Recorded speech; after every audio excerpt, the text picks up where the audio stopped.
So the first problem is an event is very unlikely to happen. Very unlikely to happen.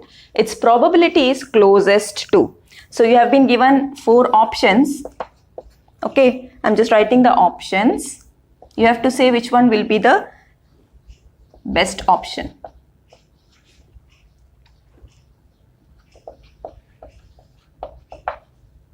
Now, what do you mean by very unlikely to happen? That means it is impossible to happen. That means it will be acting as an impossible event. And for an impossible event, the probability is 0. So when you have probability of an impossible event to be 0, here you have the probability closest to. You have to find out the closest value which is very near to 0, because you don't have any option here as 0. So you have to choose the answer which is probably most apt for this. Okay, so which one is closer to? So the answer which you have to choose here should be very close to 0. So which one is very close to 0? Option A. So the answer is option A, 0.001.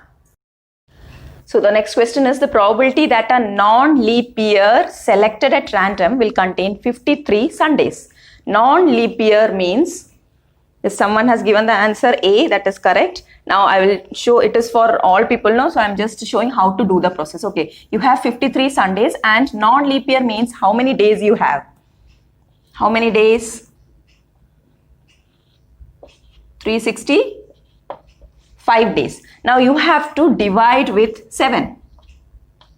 This is also number of days in a week. This is the number of days in a year, in a non-leap year. So you will get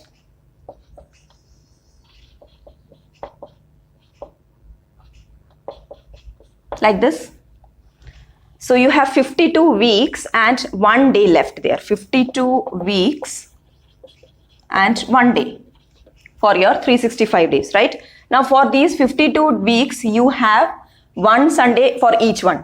So you have to see the probability which will contain 53 Sundays. 53 Sundays means this 1 day can be either Monday, Tuesday, Wednesday, Thursday, Friday, Saturday, Sunday, right?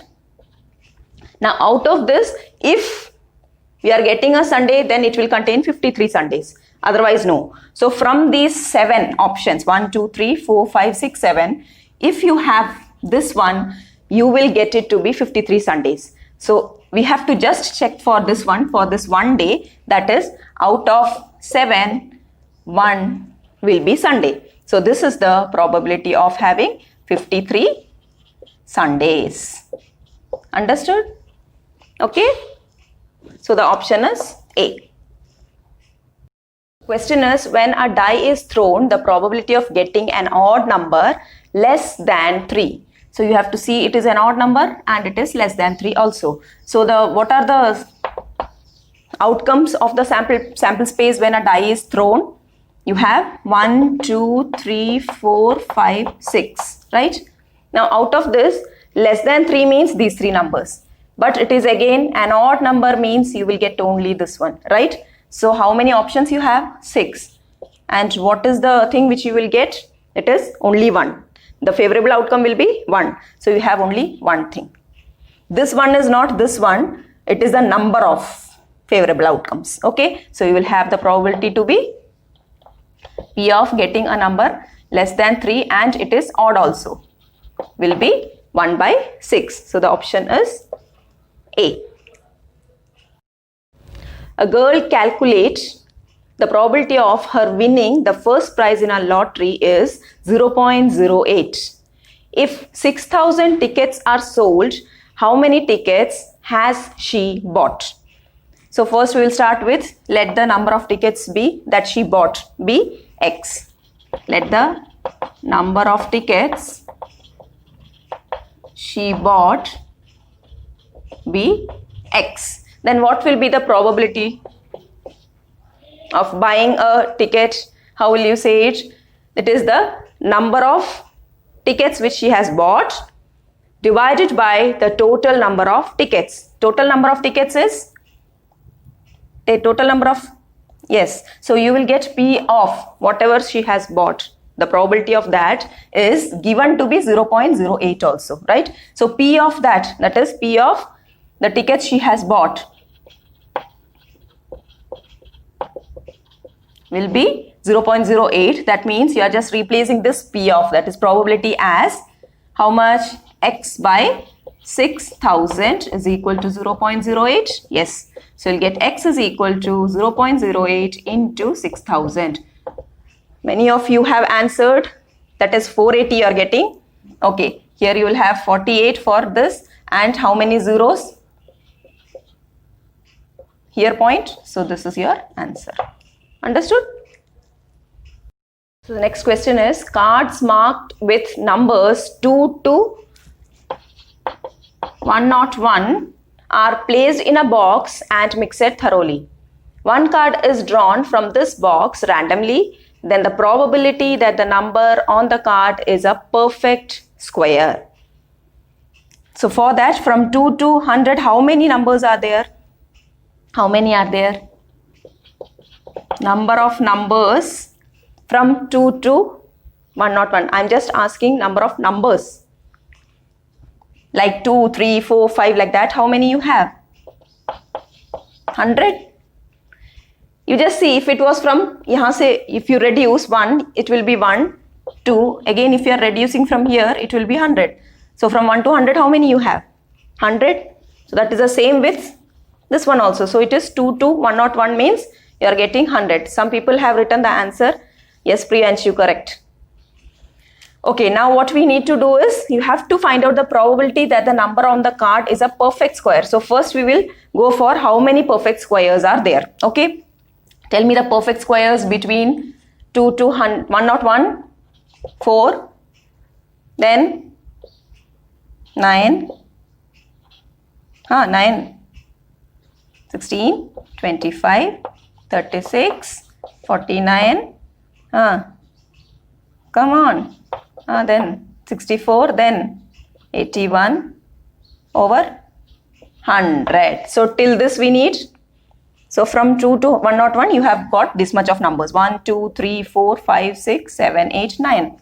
So what will be the probability of getting a perfect square in between these two numbers, that is 2 and 101, will be 9 divided by the total number, which is 100.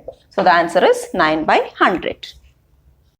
Question is, a number x is chosen at random from the numbers -2, -1, 0, 1, 2. You have to find out the probability that x square is less than 2. How will you do?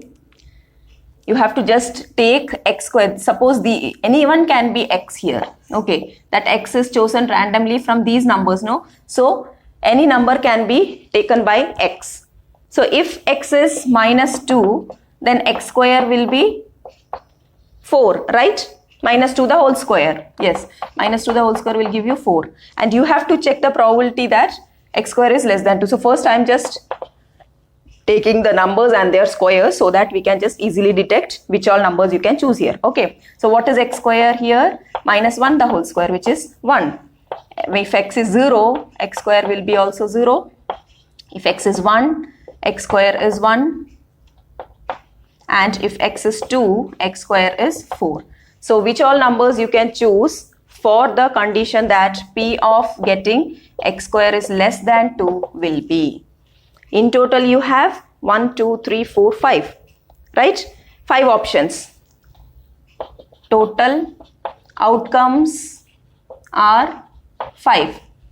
And you have to choose your favorable outcome. That means which is favoring this one. X square is less than 2. X square less than 2, which all numbers is giving you? This one, and this one. So how many you have? 3. So the answer is 3 by 5. Understood? Find the sum of the zeros of the polynomial x square minus 3x plus 1. Sum of the zeros. What is the formula for that? We have two methods to do. I have one thing, that is x square minus sum of the zeros into x plus product of the zeros. Like this we can represent any polynomial, right? So here if we compare with this one, x square minus 3x plus 1, like this, what you will get? You will directly get the answer. What is sum of the zeros here? Instead of sum of the zeros, you have 3 here. So the answer will become 3. But if you are not going by that way, you can use the other method, that is if it is x square minus 3x plus 1, here a is 1, comparing with the general form, this is OR, okay. Either you can use this method or you can use this one in the form of ax square plus bx plus c. So this is a is 1 here, b is minus 3 and c is 1. So sum of the zeros, you have a formula for this which is minus b by a, right? At that time you will get minus of, what is b here? Minus 3 by a is 1. So that you are getting 3. So either of the way will give you the same answer. The answer is 3. The next question is, if a pair of linear equations is inconsistent, then the lines will be. So you have 3 cases. One is, they can be like this, that is intersecting. The other one is coincident, one over the other, right? And the third case is parallel. So inconsistent means you will not have, yes, very good, you will not have any solution, right? So for that, which one is inconsistent? The parallel lines. Or else you can just say, here no condition is given, you have not been given the equation, so you cannot use that a1 by a2 equal to b1 by b2 not equal to c1 by c2 concept. You can just say that if the linear equations are inconsistent, that means the lines will be parallel. That means they are not having any common solution. Okay. In an AP, if d is equal to 6, n is equal to 35 and a is equal to 3, find the value of a 35. So you have to use the formula of nth term, finding out nth term, an is equal to a plus n minus 1 into d. You have to find out a 35. So replace n with 35. It is not necessary that it should be given as n equal to 35. If you have this a 35, you should know that you have to find out the 35th term and you have to replace n with 35. Okay. Okay. Many of you are getting the answer 207. Yes. Perfect. It is 3 plus n minus 1 will give you 35 minus 1 into d. Calculating what you are getting, 35, 34 into 6 will give you 204. So this is 207. So the answer is 207. Find the distance between the points A, which is minus 2, minus 3 and B, minus 4, 4. So here you can use your distance formula, which is, what is the distance formula? Root of x2 minus x1 the whole square plus y2 minus y1 the whole square. So here AB is equal to, replace the values. If these are changed, no problem, because it is whole square, it will not alter your answer. Okay, x1, y1, sorry, and x2, y2. Minus 4, like this you can take, like this also you can take. Okay, minus 4 minus 2 plus 2 the whole square plus 4 plus 3 the whole square. How much you got? Got? No one has answered? Yes, root 53. Perfect. So here what you are getting? Root 53. Yes. So here you will get minus 2 the whole square, which will give you 4 plus 7 square, 49. So it is root 53. So this is the question. If in triangle ABC, if x and y are points on AB and AC respectively, AB and AC respectively. Okay, x and y we are taking. We have to check whether these points, sorry, this line are parallel or not. XY and BC are parallel or not. Some conditions are given. AX by XP is given to be 3 by 4.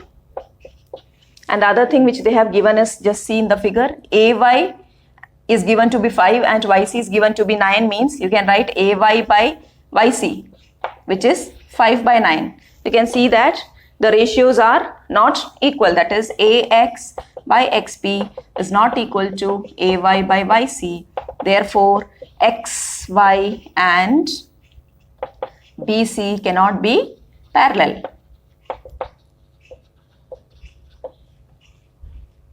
Right?